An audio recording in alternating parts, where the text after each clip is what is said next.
नमस्कार दोस्तों। आज हम आपको बताएंगे कि आपके जीवन में चाहे कितने भी बुरे समय आ जाए, लेकिन आप कभी भी जीवन में हार नहीं मानोगे। तो चलिए कहानी को शुरू करते हैं। एक बार एक बहुत ही दुखी व्यक्ति एक महात्मा के पास आकर कहता है, मैं अपने जीवन से बहुत दुखी हूं। मैं अपनी बीवी, बच्चों और अपने परिवार को भी खुश नहीं रख सकता। मैं अपने लिए भी कुछ नहीं कर पा रहा। कभी कभी तो मुझे अपनी जिंदगी को खत्म कर देने के भी ख्याल आते हैं।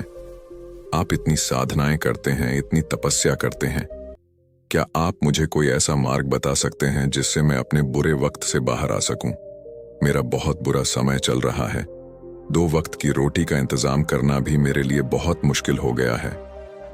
अब आप ही बताएं कि मैं ऐसे वक्त में मैं जिंदा रहूं तो कैसे रहूं, कैसे अपने परिवार को खुश रखूं? कृपया करके कोई साधारण सा तरीका बताने की कृपा करें ताकि मैं आसानी से समझ सकूं, क्योंकि मैं बहुत पढ़ा लिखा नहीं हूं। अगर आप बड़ी से बड़ी ज्ञान की बातें करेंगे तो शायद मैं कभी समझ भी नहीं पाऊंगा। यह सुनकर महात्मा ने मुस्कुराते हुए कहा कि तुम एक काम कर सकते हो। फिर महात्मा ने सामने की ओर इशारा करते हुए कहा कि उस ऊंची पहाड़ी पर एक मंदिर है और उस मंदिर के पास चींटियों का एक घर है जहां पर हजारों चींटियां रहती हैं। तुम्हें सुनने में बड़ा अजीब लगेगा, लेकिन वह चींटियां उस मंदिर की जमीन को खराब कर देती है, उस मिट्टी की उपजाऊ शक्ति को खत्म कर देती है, जिसके कारण वहां पर कोई भी पैर या कोई भी घास पनप नहीं पाती है। तुम मेरा एक काम करो, उसके बाद मैं तुम्हें तुम्हारे सवालों के जवाब दूंगा। तुम 7 दिन तक रोज उस पहाड़ी पर जाओ और उस चींटियों के घर को तहस नहस कर दो। उसको तोड़ दो जब भी तुम्हें कोई चींटियों का घर दिखे। मंदिर के आसपास तो उसे वहीं पर तहस नहस कर देना, लेकिन याद रहे, घर को तोड़ने में कोई भी चींटी मरनी नहीं चाहिए। इस बात को समझने का प्रयास करते हुए वह युवक वहां से चला गया। शायद उसको कुछ समझ में नहीं आया था कि महात्मा जी ऐसा क्यों करवा रहे हैं। तो वह उन चींटियों पर अन्याय कर रहे हैं, उनका घर तुड़वा रहे हैं, उन्हें नुकसान पहुंचा रहे हैं। आखिर कौन महात्मा ऐसा करेगा? लेकिन फिर भी उस महात्मा की बात मानते हुए वह अगले दिन से ही पहाड़ी पर जाना शुरू कर देता है। जब वह पहले दिन पहाड़ी पर पहुंचता है तो देखता है कि बहुत सारी चींटियां अपना खाना जुटाने में लगी हुई हैं। सारी चींटियां कतार से चल रही हैं और अनाज के छोटे छोटे कण उठाकर अपने घर में जमा करती जा रही है। यह देखकर पहले तो उस युवक का मन कमजोर पड़ गया। उसने सोचा कि यह इतनी मेहनत करके अपना घर भर रही है और मैं इनके घर को तबाह कर दूंगा तो इनको कितना बुरा लगेगा। लेकिन फिर उसने उस महात्मा की बात याद करते हुए उस घर को तोड़ना शुरू कर दिया। जल्द ही चींटियों में हाहाकार मच गया। वह इधर उधर दौड़ने लगी। अभी तक जो कतार से चल रही थी, अब वह बिखर गई और इधर उधर अपनी जान बचाने के लिए भागने लगी। थोड़ी देर में घर टूट गया और सारी चींटियां इधर उधर छुपने के लिए भाग चुकी थीं। यह करने के बाद वह युवक दुखी मन से वापस अपने घर पर लौट आया। उसका मन परेशान था, दुखी था, पश्चाताप से भरा हुआ था। फिर उसने अपने बिस्तर पर रात में लेटे लेटे ही सोचा कि अब तो उन चींटियों का घर तबाह हो चुका है। अब वहां वापस जाने का क्या फायदा होगा, क्योंकि चींटियों का घर तहस नहस करने के लिए महात्मा जी ने कहा था, जो मैं कर चुका हूं। लेकिन फिर कुछ सोचकर अगले दिन उसने फिर से जाने का निश्चय किया और अगले दिन सुबह सुबह उठकर वह वापस उसी पहाड़ी पर पहुंच जाता है। पहाड़ी पर पहुंचकर वह उसी जगह पर पहुंचता है जहां पिछले सुबह उसने उस घर को तहस नहस कर दिया था। लेकिन वह यह देखकर चौंक जाता है कि उन चींटियों ने फिर से अपना घर उसी जगह पर बना लिया था और अब वह फिर से अपने घर के लिए सामान इकट्ठा करने में जुटी हुई थी। उस आदमी को देखकर लगा कि यह चींटियां कितनी मूर्ख हैं। इनको पता है कि कल ही इनका घर इसी जगह पर तबाह किया गया था और उसी जगह पर उन्होंने अपना नया घर भी बना लिया। और यह सोचकर वह आदमी हंसने लगा। लेकिन फिर से महात्मा की बात याद करते हुए उसने उन चींटियों का घर फिर से तबाह करना शुरू कर दिया। फिर से उन चींटियों में हलचल मच गई और थोड़ी देर में वह चींटियां इधर उधर अपनी जान बचाने के लिए भागने लगी। कुछ ही देर में उनका घर फिर से नष्ट हो गया और वह युवक थोड़ा संतोष के भाव से कि इस बार तो मैं अच्छी तरह से उस घर को तबाह कर दिया है। अब तो वह चींटियां यहां पर अपना घर बना ही नहीं पाएंगी। इसीलिए जाने से पहले उसने उस घर पर ठंडा पानी भी डाल दिया ताकि चींटियां वहां पर अपना घर ना बना सके। और इस तरह अपना कर्म पूरा करके वह युवक फिर से अपने घर लौट आया। आज रात में सोते वक्त फिर से वह युवक यही सोच रहा था कि क्या महात्मा यह सही काम करवा रहे हैं? क्या किसी का घर तबाह करना किसी सिद्ध पुरुष को शोभा देता है? क्या हो अगर वह महात्मा सिद्ध पुरुष हो ही ना, क्या होगा अगर वह मुझे बेवकूफ बना रहे हो? लेकिन फिर उसने निश्चय किया कि मैं अपने काम को पहले पूरा कर लेता हूं, उसके बाद ही पता चलेगा कि महात्मा मुझसे ऐसा क्यों करवा रहे थे। और यही सोचकर वह रात में सो जाता है। अगले दिन सुबह उठकर वह फिर से उसी पहाड़ी की ओर निकल जाता है। पहाड़ी पर पहुंचकर वह उसी जगह पर पहुंचता है जहां पर उसने उनके घर को तबाह कर दिया था, और वह यह देखकर खुश हो जाता है कि वहां पर कोई भी घर नहीं था। सारी चींटियां वहां से भाग चुकी थीं। अब उसने सोचा कि अब मेरा रोज रोज आने का क्या फायदा होगा, क्योंकि चींटियां तो अपना घर बदल चुकी हैं और महात्मा जी ने मुझे 7 दिन आने के बाद कहा था, लेकिन आज तो तीसरा ही दिन है। अब बाकी 4 दिन वापस आने का क्या फायदा होगा? और यही सोचकर उसने निश्चय किया कि यहां से वह सीधा उसी महात्मा के पास जाएगा और उनको यह सारी खबर बता देगा। जब वह वापस मुड़कर उस पहाड़ी से उस महात्मा की कुटिया की तरफ जाने लगा, तभी अचानक उसकी नजर एक और घर पर पड़ी जो कि चींटियों का ही बनाया हुआ था। मतलब कि वह घर चींटियों ने ही बनाया था और अब वह चींटियां नए घर में वास कर चुकी थीं। यह नया घर उनके पुराने घर से थोड़ी ही दूरी पर था, और जब उसी युवक की नजर उस घर पर पड़ी तो उसने सोचा कि शायद महात्मा को पता था कि यह चींटियां अपना घर यहां से बदलकर किसी दूसरी जगह पर बना लेगी, इसीलिए उन्होंने मुझे 7 दिन आने के बाद कहा था। और यह विचार करके वह उनका नया घर भी तोड़ने के लिए पहुंच जाता है। जब वह वहां पहुंचा तो चींटियां उसी तरह अपने कार्य में लगी हुई थीं। वह अपने लिए खाना इकट्ठा कर रही थी और अपने घर में जमा कर रही थी। जब पुराना घर टूटा था वहां भी अनाज के कण बचे हुए थे और चींटियां वहां से भी अनाज इकट्ठा कर करके वापस अपने नए घर में ला रही थीं। अब यहां पर फिर से युवक का मन थोड़ा कमजोर पड़ गया, क्योंकि वह खुद भी कमजोर था, खुद भी वक्त का मारा हुआ था। इसीलिए उसके मन में उन चींटियों के प्रति दया का भाव उमड़ रहा था। उनके ऊपर उसे दया आ रही थी। वह चाहता था कि उनकी मदद करें, लेकिन वह उल्टा उनको नुकसान पहुंचा रहा था। लेकिन उस महात्मा की बात को याद करते हुए उसने फिर से उस घर को तोड़ने का निश्चय किया, और उसने इस बार बड़ी ही सावधानी के साथ बिना किसी चींटी को कोई नुकसान पहुंचाए वह घर तबाह करना शुरू कर दिया।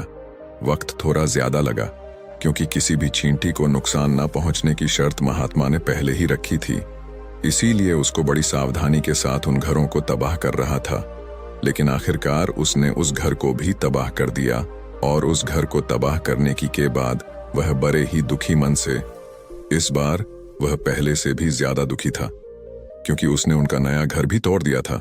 वह उन चींटियों को बसने ही नहीं दे रहा था, और वह अब अपने आप को शैतान या दानव समझने लगा था। लेकिन फिर भी उस महात्मा की बात को मानते हुए वह अपने घर पर दुखी मन से वापस आ गया। रात में सोने से पहले एक बार उसने फिर से सोचा कि मैं कितना बड़ा शैतान हूं, कितना बड़ा दानव हूं। पुराना घर तो छोड़ो, मैं उन चींटियों को कहीं भी बसने के लिए कोई जगह ही नहीं दे रहा हूं। वह चींटियां मेरे बारे में क्या सोचती होगी? वह कितना बड़ा दानव होगा उस परमात्मा को जो मेरे द्वारा यह काम करवा रहा है।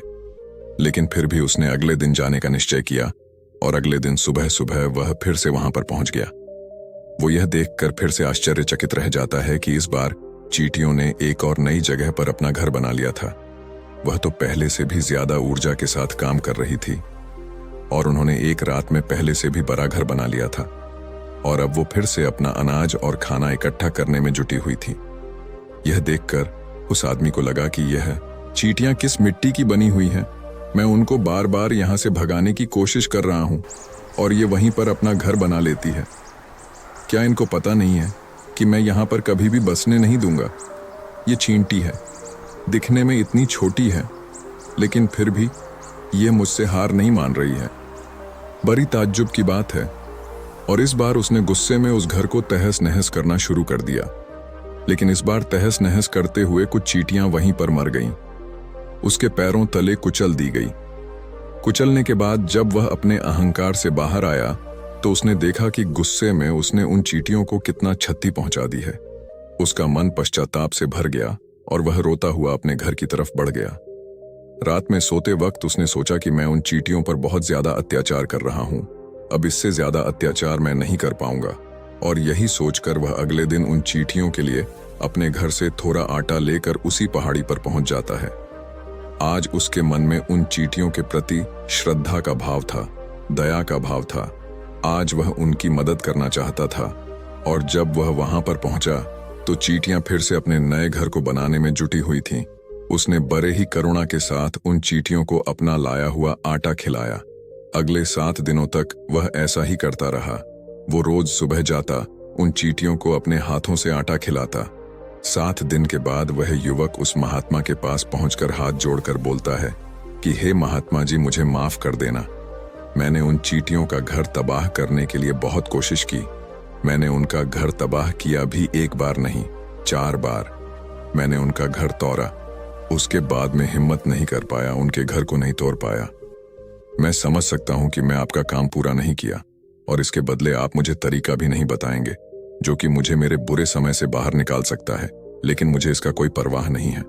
मुझे लगता है कि मैंने जो किया वह सही किया, इसीलिए मैं आपसे आज्ञा लेकर वापस जा रहा हूं। कृपया मुझे वापस अपने घर जाने की आज्ञा दीजिए। यह सुनकर महात्मा ने मुस्कुराते हुए कहा कि अरे बेटा, कहाँ चल दिए? रुको तो सही, जलपान तो कर लो, थोड़ी देर ठहर जाओ, उसके बाद चले जाना। और यह कहकर वह महात्मा उस युवक के लिए पानी लेकर आते हैं। पानी पिलाने के बाद महात्मा उस युवक से पूछते हैं कि तुम मुझे यह बताओ कि आखिर तुम उन चींटियों का घर तबाह क्यों नहीं कर सके? वह चींटियां तो छोटी है और तुम इतने विशालकाय हो, फिर भी तुम उन छोटी छोटी चींटियों का घर तबाह नहीं कर पाए। कहाँ है तुम्हारी शक्ति, तुम्हारा बाहुबल? इसका जवाब देते हुए उस युवक ने कहा कि हे महात्मा, मैंने उन चींटियों का घर तबाह कर दिया था, बार बार किया था। एक बार तो अपने गुस्से में उन चींटियों को भी हानि पहुंचा दी थी, लेकिन जिस दिन मैंने उनको हानि पहुंचाई उसी दिन मुझे लगा कि मैं उनको क्यों हानि पहुंचा रहा हूं, क्यों इनको इतनी तकलीफ दे रहा हूं, और उसी दिन से मैंने उनको क्षति पहुंचाने की वजह, नुकसान पहुंचाने की वजह उनकी सहायता करनी शुरू कर दी। यह सुनकर उस महात्मा ने कहा कि यही तो सीखने की बात है। एक छोटी सी चींटी हमें जीवन का संदेश दे जाती है। मैंने तुम्हें उन चींटियों का घर तबाह करने के लिए नहीं भेजा था। मैंने तुम्हें भेजा था ताकि तुम उन चींटियों से कुछ सीख ले सको। तुम्हें क्या सीख मिली उन चींटियों से, क्या मुझे बता सकते हो? यह सुनकर उस युवक ने पूरी कहानी बयां कर दी। पूरी कहानी सुनने के बाद महात्मा ने मुस्कुराते हुए कहा कि बेटा, पहली सीख जो इन चींटियों से ले सकते हैं वो यह थी कि तुमने कितनी ही बार उनके घर को तोड़ने की कोशिश की, कितनी ही बार प्रयास किया कि उनके घर तबाह हो जाए, लेकिन वह हर बार अपना नया घर बना लेती थी। उन्होंने कभी भी हार नहीं मानी। अगर वह हार मान लेती तो वह चींटियां तुम्हें वहां पर नहीं मिलती। जीवन कार्यशील का नाम है, लेकिन हम मनुष्य 1-2 बार हार मिलने पर ही टूट जाते हैं, हताश हो जाते हैं और फिर जीवन में प्रयास ही नहीं करते। और कुछ लोग तो अपनी जिंदगी को खत्म करने को उतारू हो जाते हैं। लेकिन जानवरों में तुमने एक बात देखी होगी कि वह अपना जीवन खुद से कभी खत्म कर ही नहीं सकते हैं।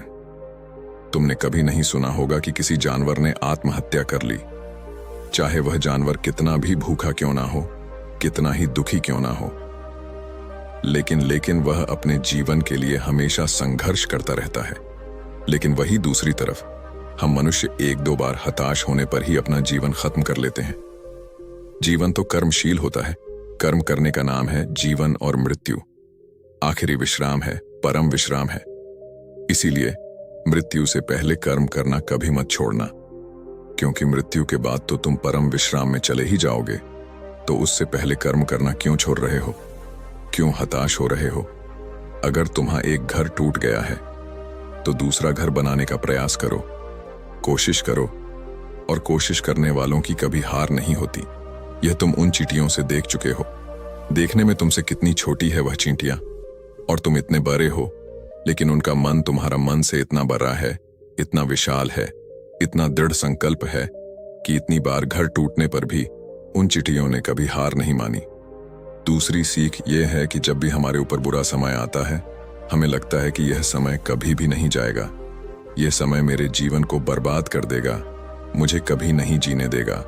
और अपने इन्हीं ख्यालों से, अपने इन्हीं विचारों से, जिसका असलियत में कोई भी अस्तित्व नहीं है, वह सिर्फ विचार है, और वही विचार हमारे मन को दुखी कर देती है, और इसीलिए हम प्रयास करना भी छोड़ देते हैं।